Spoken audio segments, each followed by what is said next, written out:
هنيئا لمن أصبحت من نصيبه حبيبة أبيها وقرة عين أمها، أثيرة السعد ووجه الخير، من انتقاها لتصبح رفيقة لدربه ومؤنسة لقلبه، قبلت به عونا وأنسا وحبا لا يشيب حتى المشيب.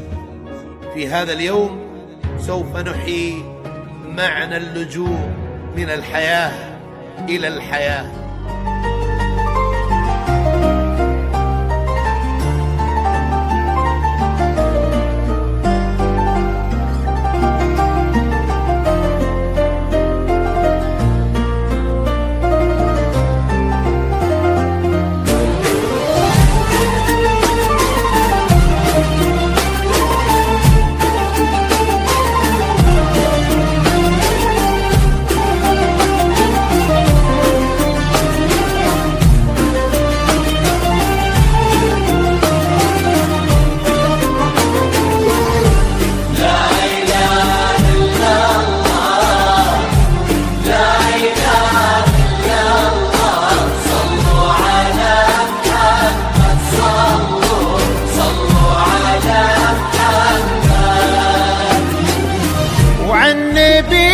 صلوا وزيدوا في الذكر الحبيب المصطفى الهادي الأمين، هو شفيع الناس في يوم الحشر، عند خالق يغفر الذنب ويعين، ورددوا التسبيح في صبح وعصر، خير قول الناس سبحان المعين.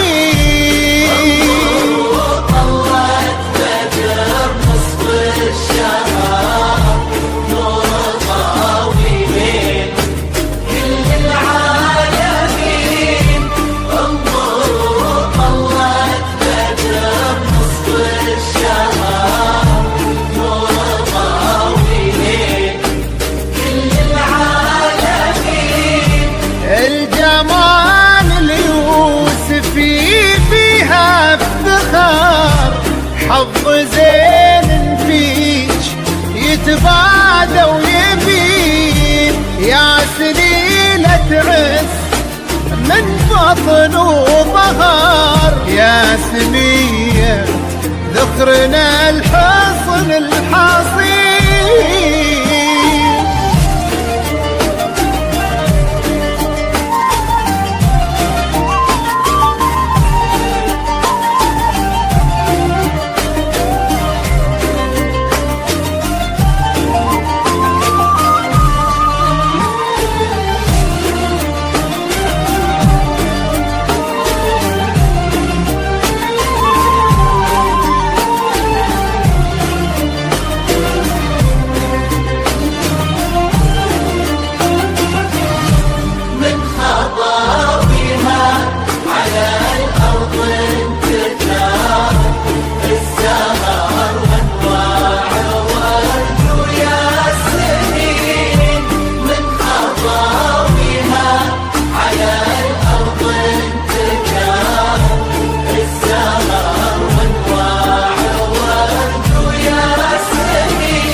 وصايد الحسن اختصار، كل زين الكون في شخص حسين، والعقل والطيب فيها ينذكر، انحكت تحكي بمنطوق رزين، والادب فيها توشح بالستر، لولو ممنوع سوم السايبين.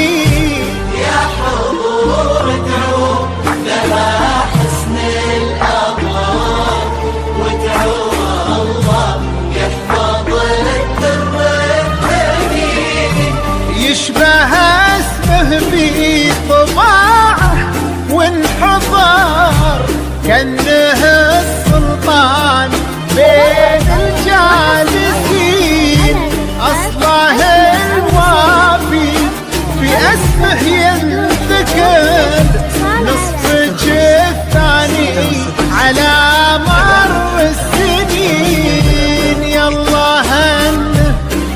بهم